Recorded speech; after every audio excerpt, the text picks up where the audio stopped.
এই বাইকের engine oil কেনার আগে দেখে শুনে একটু কিনতে হবে। সহজে একটা বিষয় দেখলে বোঝা যায় যে এখানে যে সিলটা থাকে, এই সিলটা ওঠার সময় এটার তলে একটা সাপ থাকে, এটা হচ্ছে অরিজিনাল মোবিল না, এই জন্য এর সাপটা উঠেনি, এটা ডুপ্লিকেট মোবিল, এর জন্য এইভাবে উঠে গেছে। এটা যদি অরিজিনাল মোবিল হতো তাহলে আজ হোক এরকম মানে এরকমভাবে উঠতো না আর কি। এটা এখান থেকে ঘষা দিলে আস্তে আস্তে উঠে আসছে। এটা অরিজিনাল মোবিল না বলে, আর অরিজিনাল মোবিল হলে সেটা আচ্ছা এভাবে ওঠে না, আসল সাপগুলো ওগুলো থেকে যায়।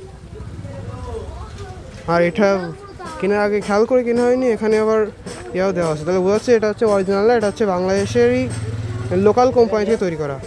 কারণ ওই জন্য ইঞ্জিন অয়েল কেনার আগে ভালোভাবে দেখে শুনে কিনতে হবে। আর এই নকল ইঞ্জিন অয়েলটা আমি কিনে এই প্রায় 700 থেকে 800 কিলোমিটার ইউজ করে এটা আবার বাদ দিচ্ছি, কজ এটার বাইকে দেওয়ার পরে বাইকের পাওয়ার কমে গেছে, তারপরে বাইকের থ্রোটল রেসপন্স কমে গেছে, তারপরে বাইকের ইঞ্জিন বেশি হিট হচ্ছে, আরও নানা রকম। সো এই জন্য আপনারা যাই হোক ইঞ্জিন অয়েল কেনার আগে দেখে শুনে কিনবেন। 2 নাম্বার ইঞ্জিন অয়েল হলে ইঞ্জিনের 12টা বেজে যাবে। যাই হোক আজকে ভিডিওটা এই পর্যন্ত, টাটা গাইস।